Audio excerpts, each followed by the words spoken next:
Notez bien qu'il y a deux quantificateurs, le quantificateur universel et le quantificateur existentiel. Définition du quantificateur universel.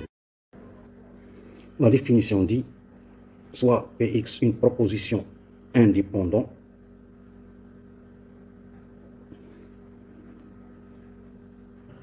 La définition dit soit Px une proposition dépendante de la variable x. Le quantificateur universel noté A inversé, quelle que soit sa notation, permet de former, c'est donner une forme à la proposition, quel que soit x appartenant à x, c'est l'ensemble et peut être x, peut être soit R, soit N, soit Q, soit Z, soit un ensemble E, soit un nombre F, etc. Donc, X, grand X, est l'ensemble où il se trouvent les éléments X de Px. Cette proposition qui contient un quantificateur universel est vraie. Mais quand il y a une condition. La condition, c'est que Px est vrai pour toutes les éléments X de X. Par exemple, l'ensemble X, je le note par un cercle. Et les éléments sont à l'intérieur, comme des points. Pour que la proposition Px soit vraie, il faut que tous ces points vérifient la proposition. Si il existe au moins un élément qui ne réalise pas la proposition, donc la proposition est fausse. Vrai si tous ces éléments vérifient la proposition. Donc dans ce cas, si tous ces éléments vérifient, tous ces éléments de X vérifient la proposition, alors la proposition est vraie. Et qui est fausse?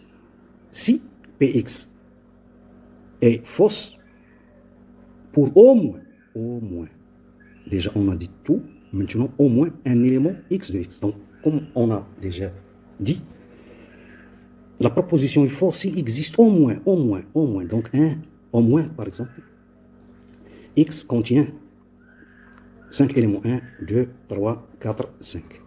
Si, par exemple, un élément, tous ces 4 éléments vérifient ou réalisent la proposition.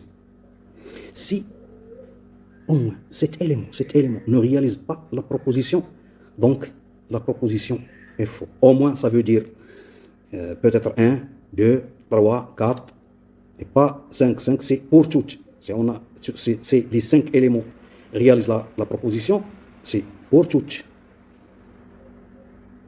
Tous les éléments, donc pour toutes.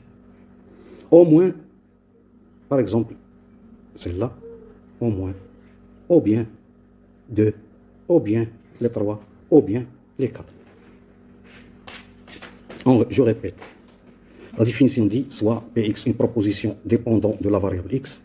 Le quantificateur universel noté A inversé permet de former la proposition quel que soit x appartient à x Px, qui est vrai lorsque Px est vrai pour toutes, notez bien, pour tous les éléments x de x, et qui est fausse. La condition pour que la proposition soit fausse, c'est qu'il existe au moins un élément x de x. Donc au moins ça veut dire un élément, 2 éléments, 3 éléments, suivant le nombre des éléments qui contient, ou bien le cardinal de l'ensemble où il se trouvent ces éléments. Passons maintenant aux exemples. Premier exemple,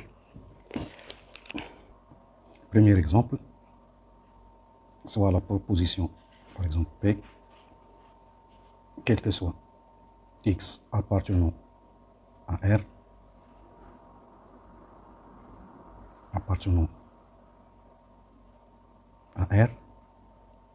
x au carré supérieur ou égal à 0. je vous donne cette question. Donnez la vérité de cette proposition. Je vous laisse réfléchir.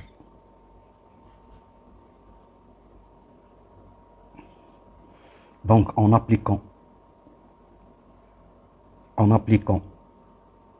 la définition, pour savoir si la proposition est vraie ou faux, pour qu'il soit vrai, il faut la condition.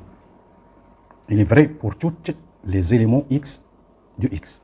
On a x ici et élément de R. X, élément de R. Donc, vérifions si tous les éléments de R vérifient cette proposition. Regardez bien. X au carré est toujours positif. Et l'ensemble R contient l'élément 0. Donc, x peut s'annuler dans R. Donc, x au carré est supérieur ou égal à 0. Donc, la proposition, est vraie, car elle vérifie les conditions dites aux définitions. Maintenant, regardons une autre proposition. Par exemple, quel que soit x. Le même exemple avec une petite modification. X au carré supérieur strict à 0. Cette proposition est-il vraie ou faux? Faux. Vous me disiez pourquoi. Je vous dis, regardez ici. Quand une proposition est fausse, elle est fausse à condition qu'il est fausse au moins d'un élément. C'est-à-dire qu'il existe au moins un élément qui ne réalise pas la proposition. Donc ici, on a 0 appartient à R et 0 ne vérifie pas la proposition. On a 0 appartient à R et 0 est supérieur ou égal à 0. Je vous rappelle, pour qu'une proposition contient un quantificateur universel, est vrai à condition que tous les éléments x de R vérifient celle-là. Remarquez bien que pour tout x, celle-là, ça veut dire pour tout x de R, x au carré plus 1 positif et peut s'annuler.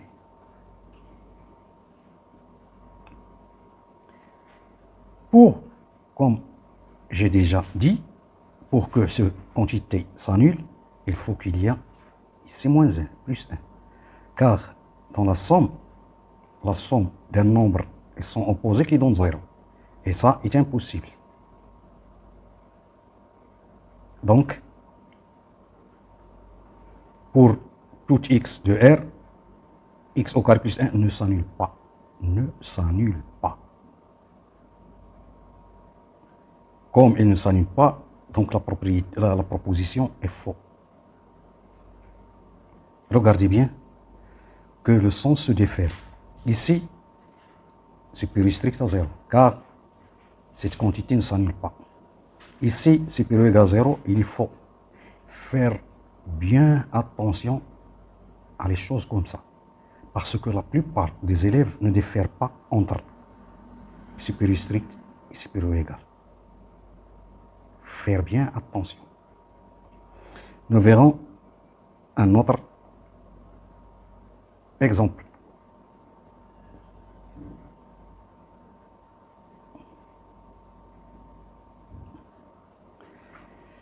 Par exemple, je le nomme P1. Quel que soit x appartenant à R,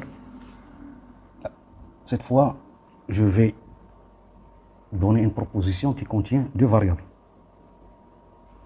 Quel que soit y appartenant à R, x plus y égale 0. Je vous laisse un moment pour réfléchir. Est-ce vrai ou faux? Pour qu'il y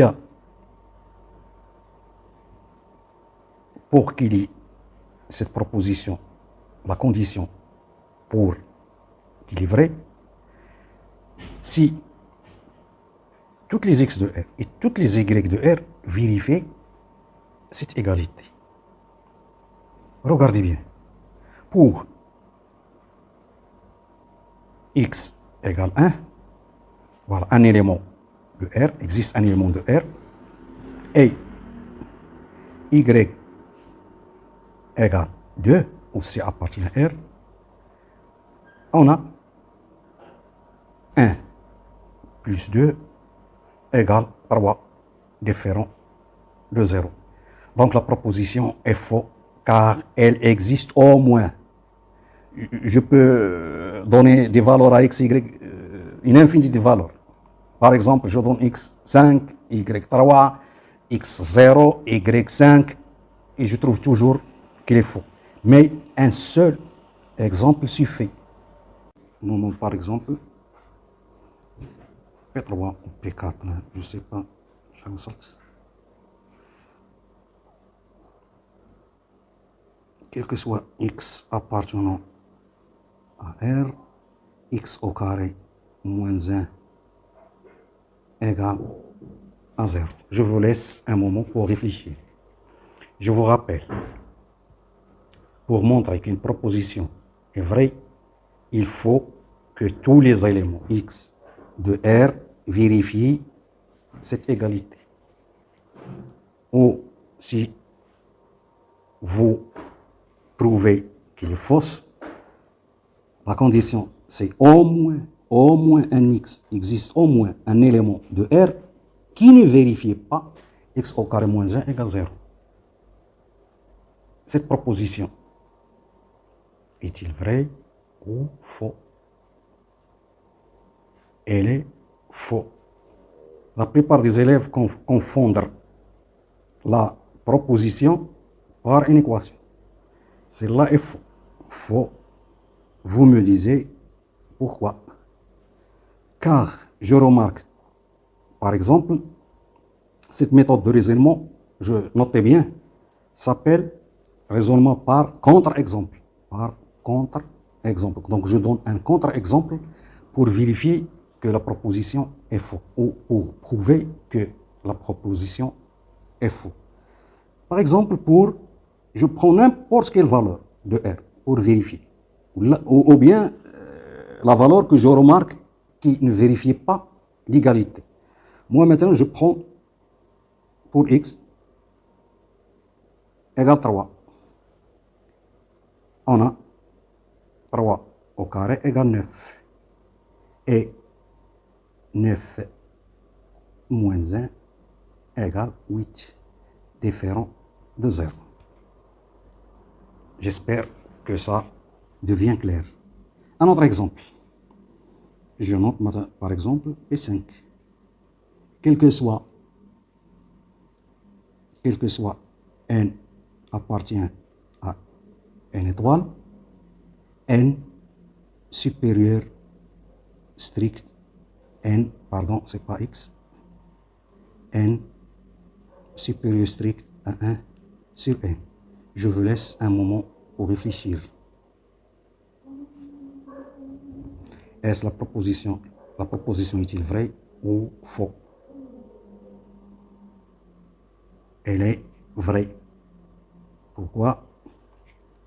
Parce que dans n, premièrement, n appartient à n étoile, ça veut dire n égale soit 0, il est différent de 0, donc n appartient à 1, 2, 3, etc.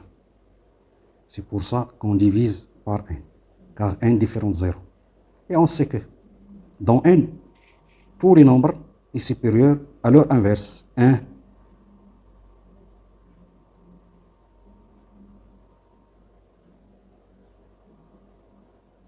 Donc, par exemple, 1 supérieur ou égal à 1 sur 1. 2 supérieur strict à 1 sur 2. 3 supérieur strict à 1 sur 3. Donc, tous les éléments de n est supérieur strict, ou bien je peux mettre supérieur ou égal, c'est mieux. Supérieur ou égal à leur inverse. Pourquoi je mets égal? Parce que 1 supérieur ou égal à 1. Si je veux qu'il soit, je donne un exemple où il est supérieur strict à 1. Notez bien que dans n, je le rappelle, et je le note P5. Quel que soit n appartenant à n étoile moins 1, par exemple, déprouvé de 1. n est ici supérieur ou égal.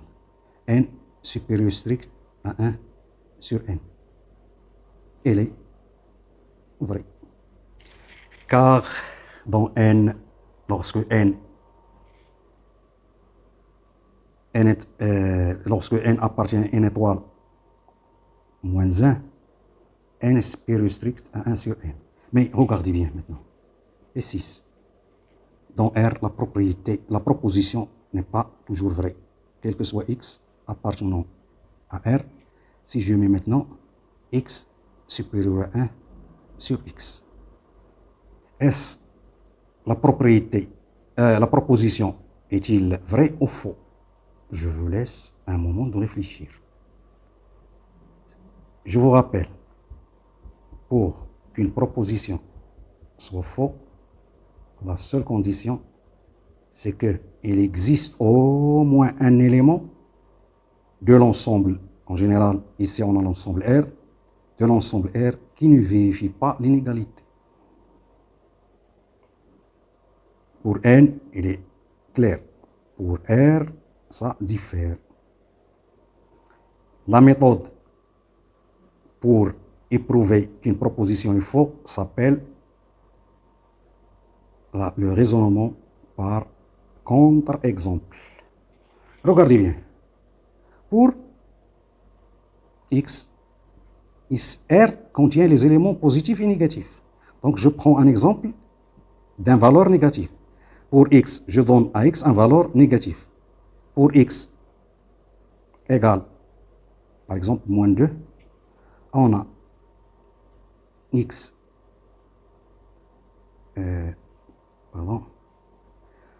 on a 1 sur x, son inverse, égale